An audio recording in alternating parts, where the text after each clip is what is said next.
Voilà, bonjour chers amis et bienvenue dans cette nouvelle vidéo. Vous voyez que je suis en train de conduire. Alors je roule vraiment pépère, tranquille sur la file de droite, sur l'autoroute. Il n'y a pas trop de circulation. Et puis ça me permet à la fois d'être attentif et puis de pouvoir partager encore des choses intéressantes avec vous. Et aujourd'hui je voulais aborder ce sujet de savoir comment s'ancrer véritablement. Alors d'habitude on dit dans sa vie, mais pour trouver le véritable ancrage, je vais vous expliquer comment il est important plutôt de s'ancrer sur le plan de son âme, du point de vue de son âme. Ok? Alors je vais revenir là-dessus dans un petit moment. Bien sûr, abonnez-vous si ce n'est pas encore fait à la chaîne. De cette manière, vous rejoignez maintenant plus de 1000 personnes qui ont à cœur de développer leur philosophie de vie au quotidien pour expérimenter plus de bonheur au niveau individuel, mais aussi dans leur relation avec leur environnement. Quand vous êtes abonné, vous recevez aussi en temps réel une alerte à chaque nouvelle vidéo que je sors. Voilà, ceci étant dit, alors qu'est-ce que je fais dans la voiture déjà? Eh bien, je me rends dans la région d'Orléans ce soir, donc j'ai prévu de faire une petite halte tranquille vers Auxerre Nord. Comme ça, bon, je passe une nuit tranquille, je me réveille tôt le matin, je fais tout ce que j'ai à faire. Et après, je crois que j'ai à peu près 40-50 km. J'ai un premier rendez-vous à Montargis avec une personne qui est susceptible de venir se joindre au prochain groupe de stagiaires en Inde, donc à Varanasi. Pour ce genre de stage, il est très important que je connaisse les gens, que je valide si oui ou non ce stage est fait pour eux, parce que voilà, il faut veiller à ce qu'il y ait une certaine cohérence au niveau du groupe. Et puis donc je vais voir cette personne tôt demain à 8 h, donc j'ai rendez-vous. Voilà. Ensuite, je vais me rendre un petit peu plus loin, à Neuville-aux-Bois, tout près d'Orléans, à une vingtaine de kilomètres d'Orléans, à l'ashram Shivananda. Donc là où beaucoup de gens font des formations très accélérées de professeurs de yoga. Donc c'est en 4 semaines, donc ça donne des bases, c'est pas suffisant, mais c'est déjà excellent comme expérience. Et donc je vais voir un de mes élèves et amis qui a participé d'ailleurs au dernier stage en Inde avec moi à Pondichéry. Et donc il fait cette petite formation accélérée sur 4 semaines, donc je vais lui faire un petit coucou surprise. D'ailleurs il doit être vraiment en retraite lui pour le coup, puisque je lui ai laissé plusieurs messages téléphoniques, j'ai pas eu de réponse. Donc bon, je vais un petit peu à l'aventure, je vais voir. Et voilà, et puis bon, j'aurai l'occasion bien sûr de voir aussi les responsables du centre, donc ce sera sympa. Et enfin, j'ai encore rendez-vous samedi à 14 h avec un jeune homme super, qui a environ 35 ans et puis avec qui je travaille sur des projets plus long terme. Et donc il m'aide à faire la promotion de mes activités. En particulier, il va beaucoup m'aider, je pense, sur tout ce que j'ai à développer en dehors des simples cours de yoga que je donne à Lyon. Voilà. Et je vais peut-être aussi rencontrer une personne qui habite à 100-150 km au nord d'Orléans et qui, elle aussi, est susceptible de participer au stage en Inde en février. Donc voilà, pareil, donc si j'arrive à voir tout le monde, c'est super. Mais bon, tout ça pour vous dire que je fais pas un voyage à vide. Je vais vraiment exploiter ce voyage. Je pars, il est aujourd'hui jeudi, je reviens dimanche, donc ça fait 3 jours, en tout cas 2 jours et demi plein. Voilà, donc il y a les trajets aussi. Voilà pour tout vous dire. Donc vous savez tout, vous savez pourquoi je suis dans une voiture aujourd'hui. Et bon, c'est rigolo quoi. Alors, donc, comment trouver un véritable ancrage dans sa vie? Quand je dis un véritable, c'est bien le mot. Parce que d'habitude, les ancrages auxquels on fait référence, est-ce que ce sont de véritables ancrages? Eh bien, ce n'est pas si sûr que ça. Parce que souvent, on remet notre bonheur entre les mains de choses qui sont assez illusoires, comme, je ne sais pas, par exemple, son cercle amical, son cercle social, comme sa famille, comme ses biens matériels, comme son statut social, etc. etc. Sachant que quand je dis illusoire, bien sûr, c'est une existence, tout ça, mais une existence toute relative en ce sens que toutes ces choses-là, elles vont et elles viennent, elles font partie de la vie. Un jour, elles sont là, le lendemain, elles ne sont pas forcément là. Donc, par nature, elles sont impermanentes. C'est-à-dire, les choses peuvent durer plus ou moins longtemps, mais à un moment ou à un autre, de toute façon, elles cessent. Et on est séparé de ces choses-là, ne serait-ce qu'au moment de la mort. Donc, dans le meilleur des cas, si je puis dire, dans le meilleur des cas, au moment de notre mort, eh bien, tout ça, voilà, on va en être séparés, quoi. Ok? Donc, c'est un ancrage un petit peu illusoire. Et c'est pas un ancrage vraiment solide, c'est pas un ancrage vraiment véritable. L'ancrage véritable, c'est effectivement trouver un ancrage pour être en lien, prendre l'habitude d'être en lien le plus souvent possible. Et si possible, bon, l'idéal, ce serait continuellement avec son âme. Hein. Quand on parle de l'âme, on parle de l'esprit au sens profond du terme, au sens ultime du terme. Hein. Notre esprit, il a la faculté de voir les choses telles qu'elles sont, vraiment réelles. Hein. C'est-à-dire si notre conscience est vraiment débarrassée de tous les voiles, de toutes ces choses qui nous encombrent, de par le fait que notre mental est complètement fragmenté et puis qu'on est complètement dépendant de ce qu'on peut percevoir à droite et à gauche avec nos sens, de toutes ces choses qui nous distraient. Voilà, si on est débarrassé de tout ça, dans l'hypothèse où on serait débarrassé de tout ça, eh bien vraiment on peut voir les choses telles qu'elles sont. Voilà. Et voir que finalement, eh bien oui, ce que l'on tient pour réel est plutôt irréel. Et au contraire, accéder à une connaissance qui soit beaucoup plus profonde que tout ça. Voilà. Donc, parce que oui, quand on est ancré dans sa vie, et qu'on parle d'être ancré dans sa vie, par exemple avec son job, ou ses possessions, ou son cercle familial, ou son cercle familial, ou son cercle social, eh bien, oui, la vie, par essence, elle est mouvement. C'est-à-dire, un jour comme ça, un jour autrement. Hein. Donc ça bouge. Quand ça bouge, ça veut dire que ça n'est jamais pareil.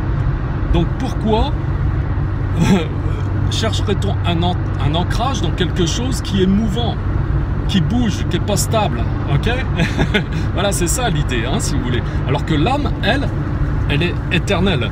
C'est-à-dire, au-delà de ce corps physique qui est périssable, au-delà de ces choses auxquelles on s'identifie, alors ce corps-là, ce mental, nos croyances, etc., etc., en arrière-plan, il y a quelque chose qui a une dimension éternelle, c'est notre âme. Hein, c'est celle qui observe, qui perçoit les choses et qui connaît véritablement les choses. Et donc là, on est sur un plan qui est beaucoup plus fiable puisqu'il est permanent. Hein, d'accord? Alors, se placer au niveau de son âme, c'est aussi comprendre ce qu'est l'esprit. Parce que bien souvent, nous, on est là, on a des croyances. On peut être chrétien, on peut être bouddhiste ou que sais-je encore, on peut avoir une croyance particulière ou même pas de croyance du tout, mais quand on a une croyance, par exemple, on va croire dans le Christ, le Bouddha, etc. Et chez soi, on va avoir eh bien, soit des images, soit des statues, enfin des choses qui sont évocatrices et qui vont nous permettre de nous rappeler voilà, que ça, eh bien, on y accorde une importance particulière dans notre vie, qu'on y consacre une foi particulière, on a une foi particulière envers tout ça. Bien sûr, on doit réaliser effectivement que derrière ces représentations, ces supports, eh bien, il y a véritablement quelqu'un qui a existé, un homme comme nous, que ce soit le Bouddha ou le Christ, puisque ce sont les exemples que j'ai pris. Hein, on pourrait prendre d'autres exemples, certainement, il y a d'autres êtres réalisés dans d'autres traditions. Eh bien, il y a ce qu'on appelle des prophètes, donc des hommes comme nous, qui ont laissé des enseignements qui sont à notre disposition pour pouvoir nous aider à cheminer vers la nature de l'esprit, enfin vers la reconnaissance de la nature ultime de l'esprit. Ok, voilà, donc ça, on doit en avoir conscience, mais on doit aussi se prendre conscience qu'on n'est pas séparé de ça, que notre propre esprit, par nature, il est aussi, il a aussi donc, il a aussi cette pureté. Hein. Simplement, on n'est pas forcément connecté avec, et tout le travail que l'on fait, eh bien, c'est pour revenir un petit peu à la maison, revenir chez soi, revenir expérimenter et voir les choses du point de vue de son âme. Ok, voilà. Et donc, cette faculté, elle n'est pas seulement une faculté qui serait réservée à des êtres très évolués comme le Christ ou le Bouddha. C'est une faculté que potentiellement on a aussi. Hein. Donc voilà, simplement c'est une question d'entraînement et c'est aussi une question de compréhension qu'il est nécessaire effectivement de se placer de ce point de vue. Quand on en prend l'habitude, petit à petit, on développe cette capacité et finalement on voit les choses avec beaucoup plus de distance et donc on est moins attaché aux choses et de manière un peu paradoxale pour ceux qui sont débutants, on vit les choses beaucoup plus pleinement. Hein, c'est ce qu'on appelle la plénitude d'ailleurs. Voilà, donc je vous ai expliqué tout ça pour faire aussi le lien, parce que qu'est-ce qui m'a amené à faire une vidéo sur ce sujet, c'est que récemment j'étais en lien avec une amie qui me fait confiance, et c'est beaucoup d'honneur d'ailleurs, tous les gens qui me font confiance, et qui me disait, bon quand même je suis loin géographiquement, et je ressens le besoin d'avoir un maître, mais qui soit plus proche de moi physiquement. Alors vous voyez, c'est-à-dire que là, on remet donc cette idée de perfection et de reconnaissance de la nature de l'esprit dans des facultés que certains êtres pourraient avoir et que d'autres n'auraient pas. Ça, c'est une erreur. Tout le monde a cette faculté. Simplement, bon, il faut enclencher un processus et, comme je vous l'ai dit tout à l'heure, eh bien, vous habituer à vous placer du point de vue de votre âme, à regarder les choses avec de la distance.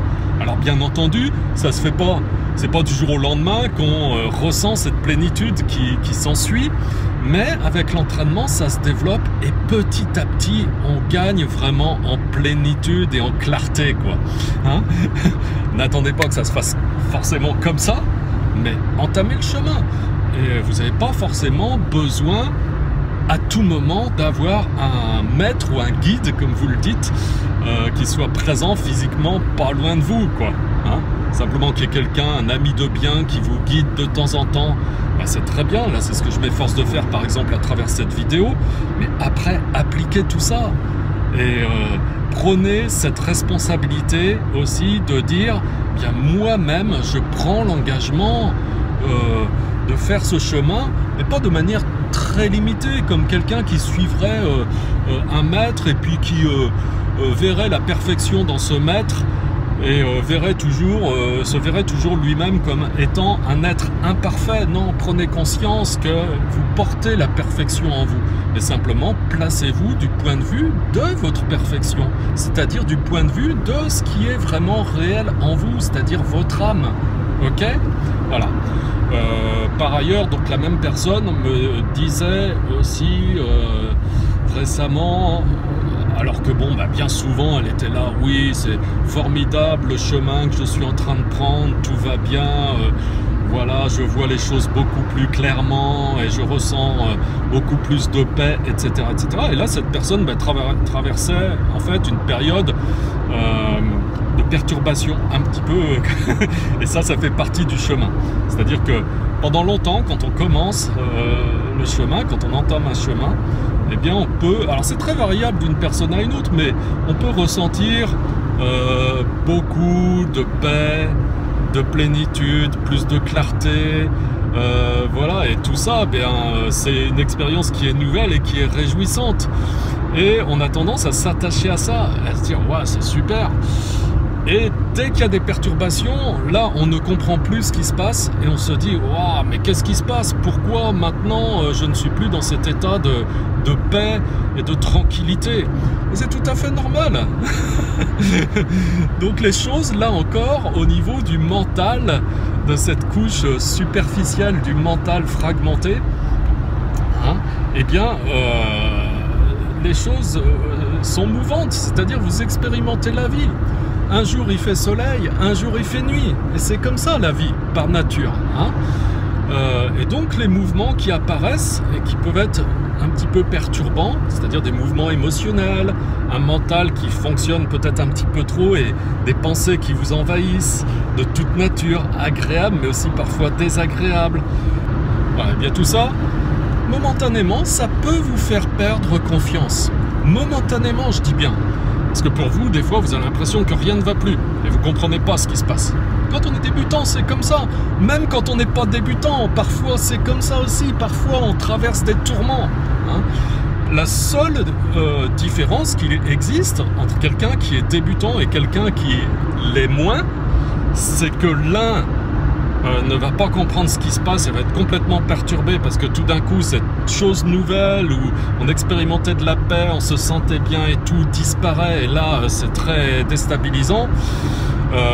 Bien la seule différence entre quelqu'un qui est complètement débutant comme ça et quelqu'un qui est moins débutant, c'est que quelqu'un qui est plus expérimenté, lui, eh bien, sait très bien que c'est dans l'ordre des choses et que les choses vont et viennent et que c'est simplement la vie qui s'exprime. Et quelqu'un qui est plus expérimenté ne va pas perdre confiance. Et même s'il y a des perturbations émotionnelles, encore une fois, on peut se placer du point de vue de son âme et au lieu de s'identifier à ces mouvements émotionnels, à ces mouvements du mental, bien simplement les regarder comme si on était un spectateur assis au fond d'une salle de cinéma et qui est en train de regarder le film qui se déroule sur l'écran, reconnaissant que tout cela, eh bien, ça n'a pas d'existence propre, que c'est juste un phénomène qui se produit à un moment donné, mais qui est complètement impermanent. Donc soyez tranquille avec ça. Et c'est une occasion, justement, eh bien, de vous établir dans un état de conscience. C'est une occasion de vous établir du point de vue de votre âme. Et puis, de véritablement, comme on dit, méditer. Mais plus simplement, une occasion d'être vous-même, ancré à votre âme. Ok ? Voilà, j'espère que cette vidéo vous a plu. En tout cas, qu'elle vous a plu, mais aussi qu'elle va vous aider. Si c'est le cas, bien sûr, cliquez sur j'aime. Soyez sympa, partagez le plus possible cette vidéo pour en faire profiter les gens autour de vous, parce que si vous vous intéressez à ces sujets, il y a de fortes chances qu'autour de vous, il y ait d'autres personnes qui seront intéressées pour écouter cette vidéo. Donc partagez s'il vous plaît sur vos réseaux sociaux. Et puis si ce n'est pas encore fait, eh bien je vous invite donc à cliquer sur le i comme info qui se trouve dans ce coin-là de la vidéo. Ça vous donnera accès à une méthode de méditation, la méthode de méditation ici et maintenant. Donc pour ceux qui sont nouveaux, c'est un très bon début pour aborder le sujet. Quand vous cliquez donc sur le lien, vous êtes redirigé vers une page où vous avez juste votre prénom et votre adresse email à remplir. Et ensuite, ça suit son cours, vous recevez automatiquement donc la méthode dans votre boîte email. Donc profitez-en. Et je vous dis à bientôt pour une prochaine vidéo. Bye bye mes amis.